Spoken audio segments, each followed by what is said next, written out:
Okay, the next section is section 2.8, related rates.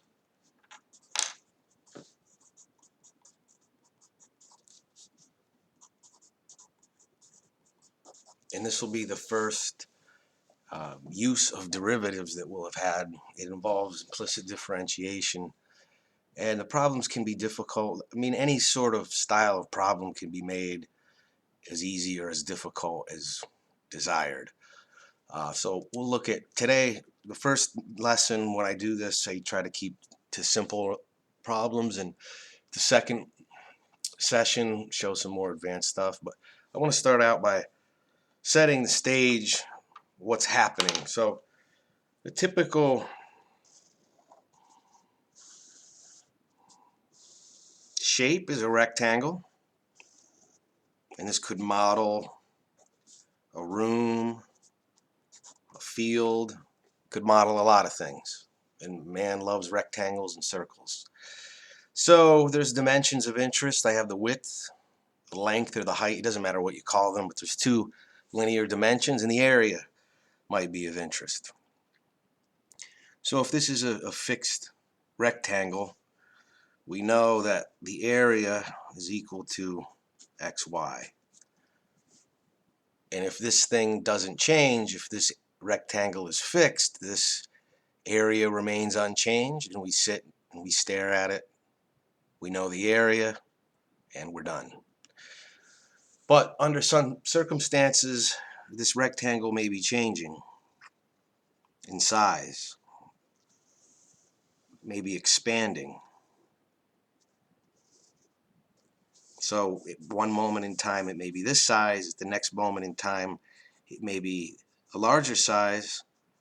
So the x and y are changing. It means the area is changing. So this still holds, and it can be useful. At any given moment in time, if we know x and y, we know area. But we might be more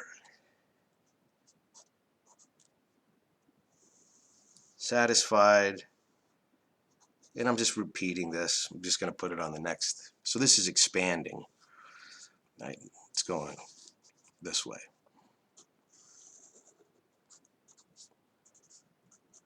So I'm going to, just for simplicity, say this is fixed and everything's going out in this direction. So I would argue that for whatever reason, that this x is increasing and this y dimension is increasing, which would also indicate that the area is increasing. So the way this piggybacks off of implicit differentiation is this: that a is a function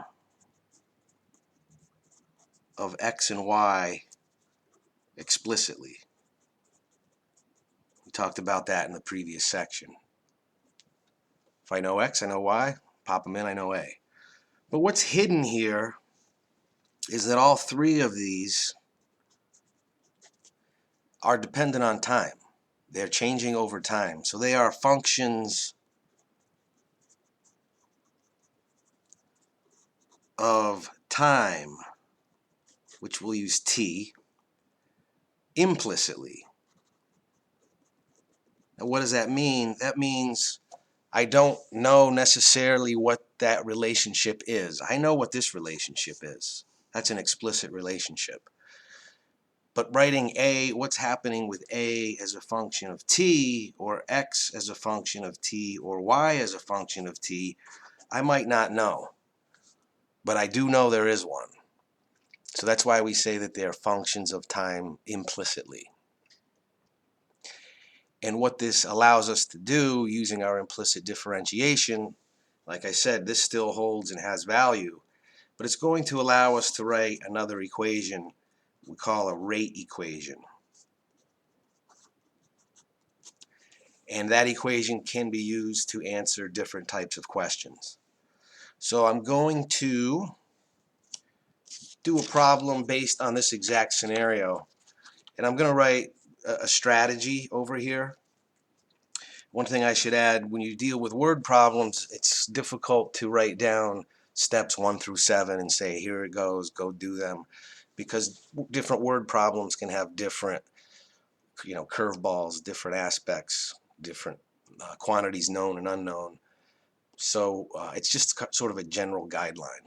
So we start typically with some sort of paragraph in plain English, describes the situation. I'll try to write so it's brief, so you don't have to copy a whole textbook. But I'm going to say that we'll go rectangular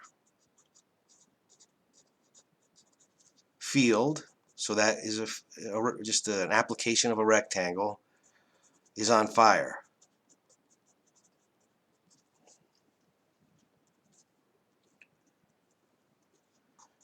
The fire expands in a rectangular fashion.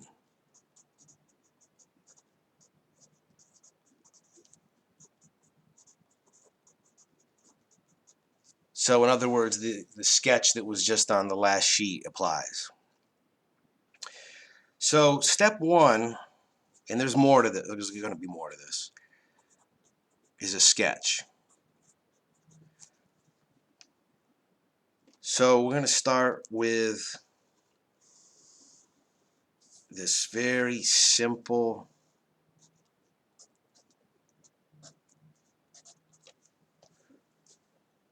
sketch. And you might say, well, that's silly. But it's not silly, because what this step does, most importantly, is it makes us introduce variables. Problems will not say, this is X, this is Y, this is A typically. It's going to be in plain English. We convert that into mathematics. So width increases. So that's a keyword that indicates a rate. Width increases at 3 feet per second. And now that's a rate. When you hear that word per second, per hour, per minute, per year, that's a rate. And I'll call this the length. It doesn't matter. Height kind of sounds silly with a field. Increases at 2 feet per second. So what I'm going to do is I'm going to add that to this. I'm going to say that's increasing at 2 feet per second, the dimension. And this way, we'll go this way. We'll consider that to be anchored. It doesn't really matter. This is increasing at 3 feet per second. So the question is, that's the given. The question now is, how fast is the fire growing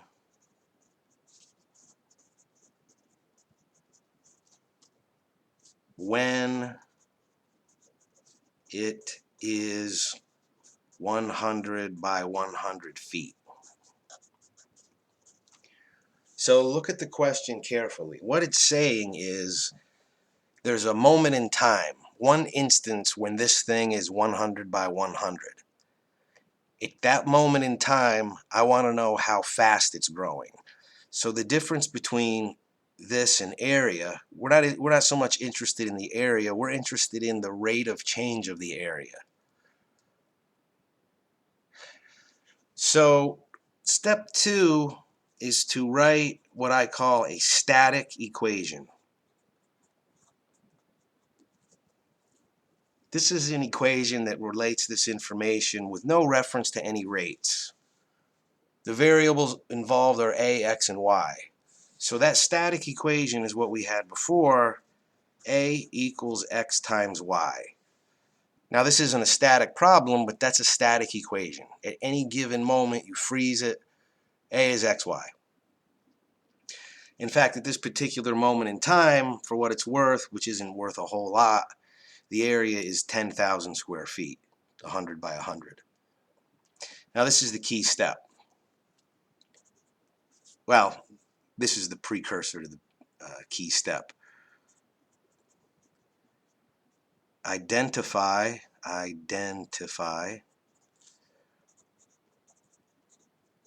variables changing in time.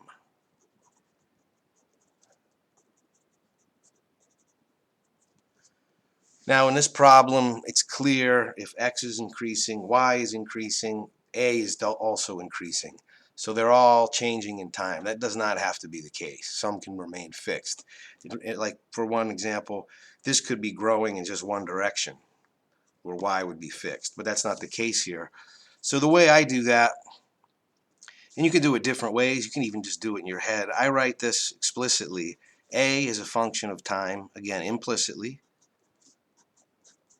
X is a function in time. Y is a function of time. And what I do, this is the key step.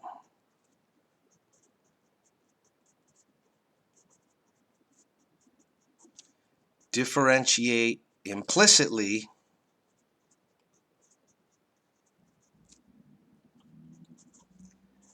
to obtain the rate equation.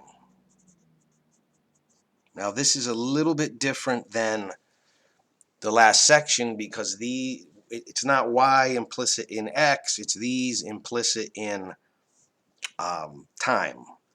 So we do the same thing. We're going to differentiate. What's the derivative of a? It's 1. Is it a rate? Yes. Or is it changing in time? Yes. So instead of spitting out y prime or a prime, I spit out a rate. So 1 times the rate change of a, which I'll choose to write using this notation.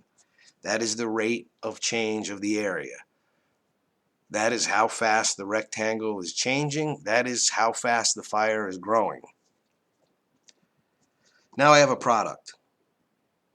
So the first derivative of y is 1. Is that changing in time? Yes. So it's 1 times the rate is spit out. And that's the rate change of y. First derivative second, plus second derivative first. It's the same story. Dx dt. This is my rate equation. Now let's take a look at it close. It's got x and y. Those are dimensions. And then it has 3 rates. The rate of change of x, the rate of change of y, the rate of change of the area. So when I want to know how fast the fire is growing, that's this. So this will be, at this moment, 100, and this will be 100. What are these 2 rates? Those are these quantities. These are the per seconds rate of growth. So dy is a 2, dx dt is a 3. I have all the information, 200 and 300, and this would be 500 square feet per second. So at this moment in time, when the thing is 10,000 square feet in size, it's growing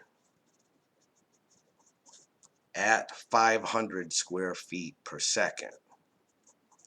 Now, an instant later, when this thing's 110 by whatever it is, this rate of growth will change. So this value is applicable at this moment in time. For some reason, that's the moment of time we're interested in. So after you have your rate equation, you just answer the problem. You put your known quantities in.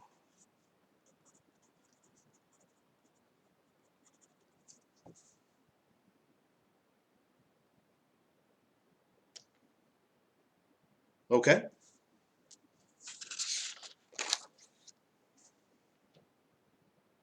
So here,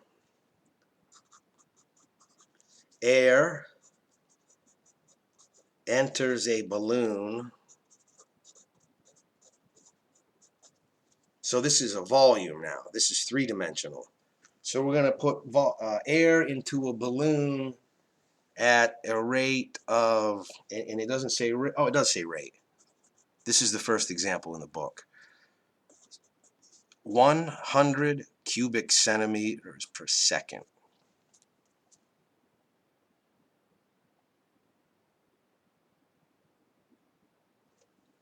That's it right there. The question is, how fast is the radius changing? So we're going to model this as a sphere.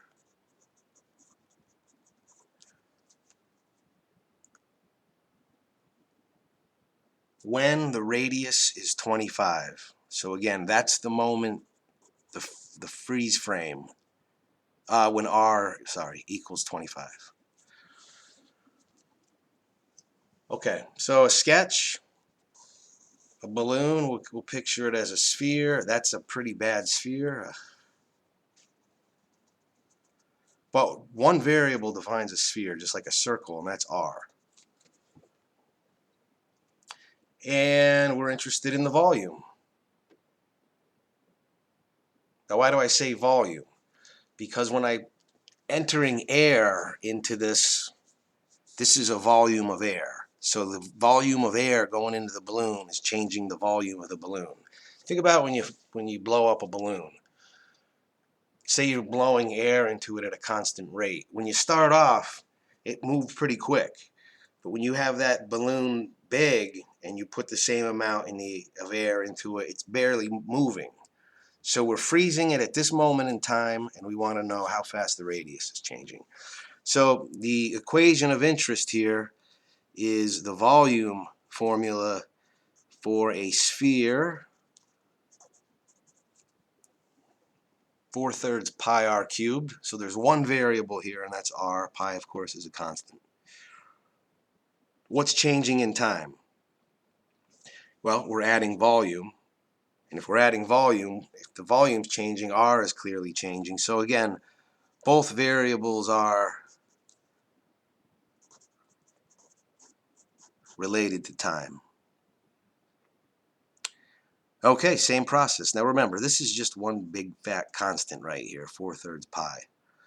What's the derivative of v? It's 1. Is it changing in time? Yes. So I spit out the rate. What's the derivative of r cubed? It's 3r squared. And that 3 will cancel that 3. So I end up with 4 pi r squared. Is it changing in time? Yes. So I spit out the rate.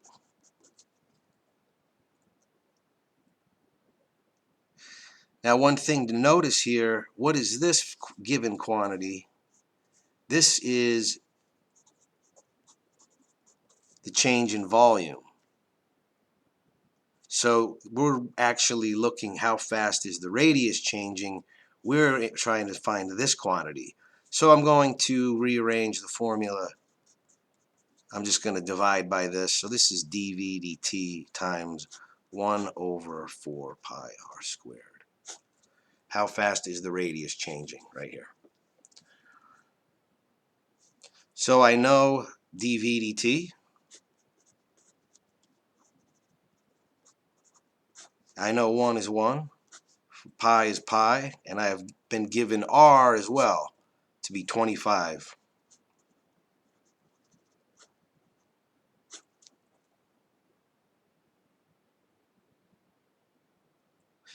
And this is essentially done. I have some arithmetic to do. Let me think for a second. 25, I believe this should come out to be 25. So that's 25. 1/100 pi.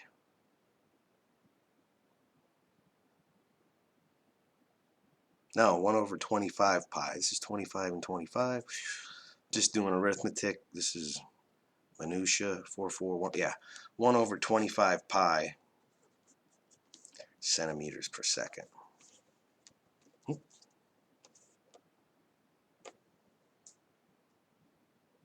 And a lot of the homeworks, on the first section at least, which will look like this, the first session. Okay, maybe something a little more interesting. So a 10-foot ladder rests on a wall.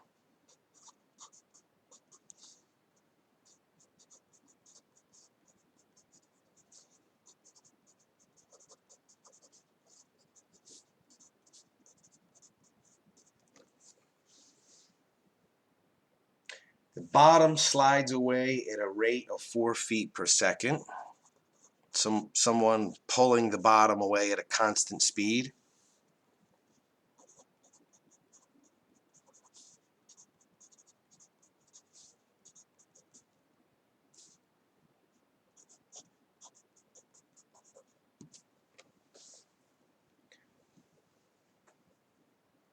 And that's the information. The question is, how fast is the top moving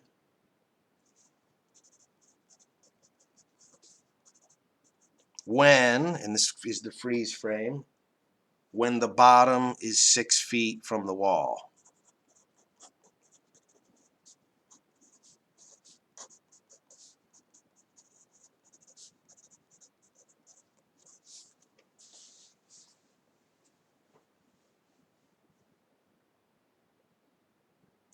So a sketch of this,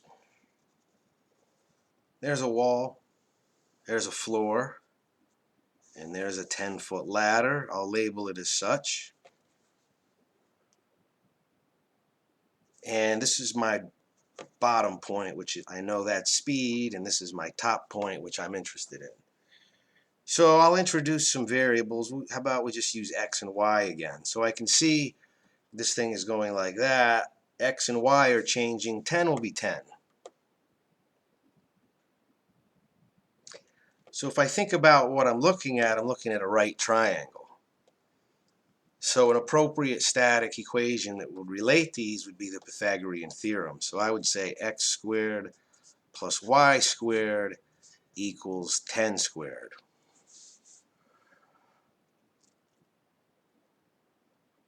So at any given moment I can relate how far the bottom's away, how far the top's away to the length.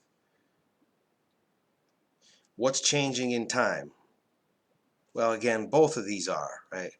We're pulling this away. That's changing in time, right? In fact, that appears to be the given information. That'll be dx dt. And y is changing in time.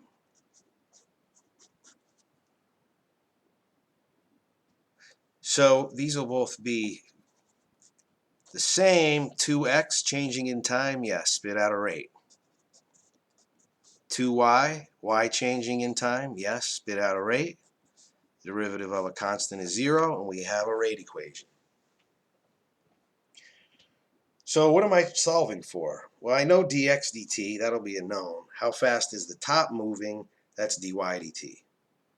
So I'm going to rearrange this formula equation for dy dt.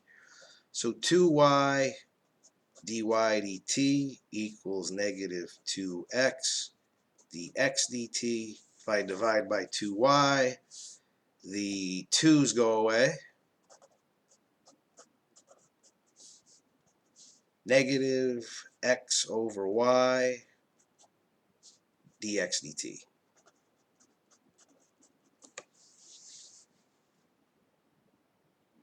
So again, this is my dx dt. I know that. The bottom is 6 feet from the wall. That's my y. Or I'm sorry, that's my x. But I need y. So it sounds like I'm stuck, but I'm not, because I can, at this moment in time, I got 10, 6, Pythagorean theorem. So I have to dig a little bit to fill this formula out. So I have negative 6, and this is 4 feet per second. What goes here? Well, we'll go up and figure it out, Pythagorean theorem. X equals the square root of 10 squared minus, y. Did that again. 10 squared minus 6 squared. That'll be the square root of 64, which is 8. 100 minus 36, 64. And this will be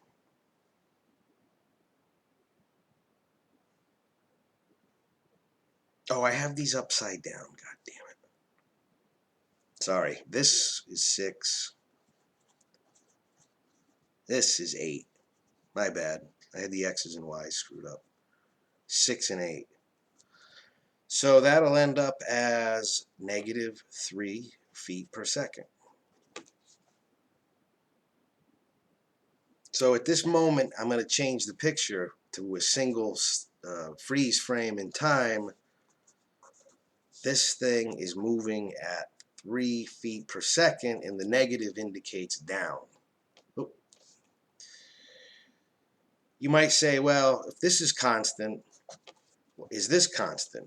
Not necessarily. No, it's not the case. Imagine, all right, I'm going to pull this out. It'll kind of start slow, and then the further down you get, the faster this will be. And you can see that here. It's dependent on x and y. Bigger x, bigger speed. Smaller y, bigger speed.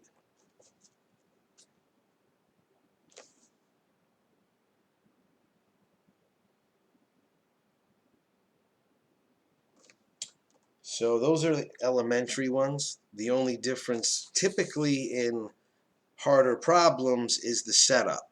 Going from this information to this information is the translation from English to mathematics, and that's what people have to work at and sometimes get frustrated with.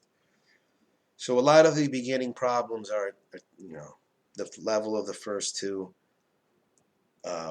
This is more towards the next session where we'll look at some different things. So hopefully we'll have questions. Okay, thanks.